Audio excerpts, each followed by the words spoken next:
एक पुराना बंगला पहाड़ी पर खड़ा था, खामोश, खतरनाक। टूटी खिड़कियों से चांदनी लंबी डरावनी परछाइयां बना रही थी।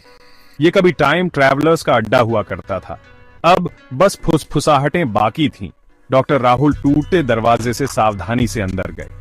धूल और सड़ांध हवा में भरी हुई थी। उन्हें ठंड लग गई। इस जगह में राज छुपे थे, वो ये महसूस कर सकते थे।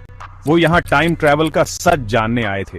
उनके पास अपनी खुद की एक मशीन थी, इंजीनियरिंग का एक कमाल।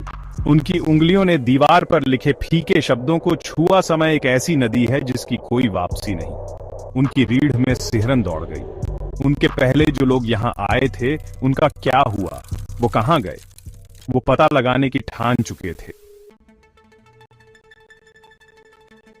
राहुल की टाइम मशीन ऊर्जा से गूंज रही थी।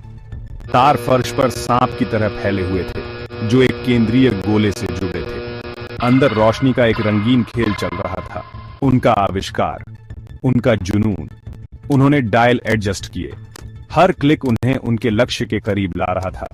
अतीत की यात्रा करने के लिए, इतिहास को अपनी आंखों से देखने के लिए।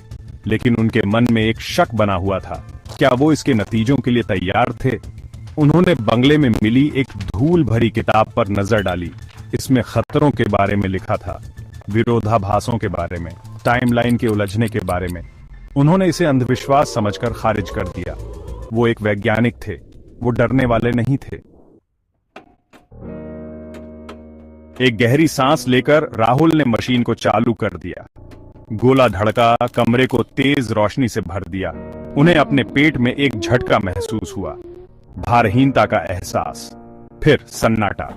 वो लड़खड़ाते हुए मशीन से बाहर निकले। बंगले का खंडहर गायब था। उन्होंने खुद को एक भीड़ भाड़ वाले बाजार में पाया। अजीब कपड़ों में लोग मोलभाव और गपशप कर रहे थे। हवा में अनजानी खुशबू घुली हुई थी।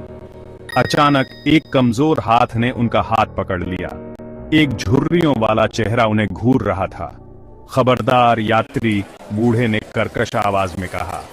समय एक चंचल मालकिन है, वो देती है, उससे ज्यादा ले लेती है।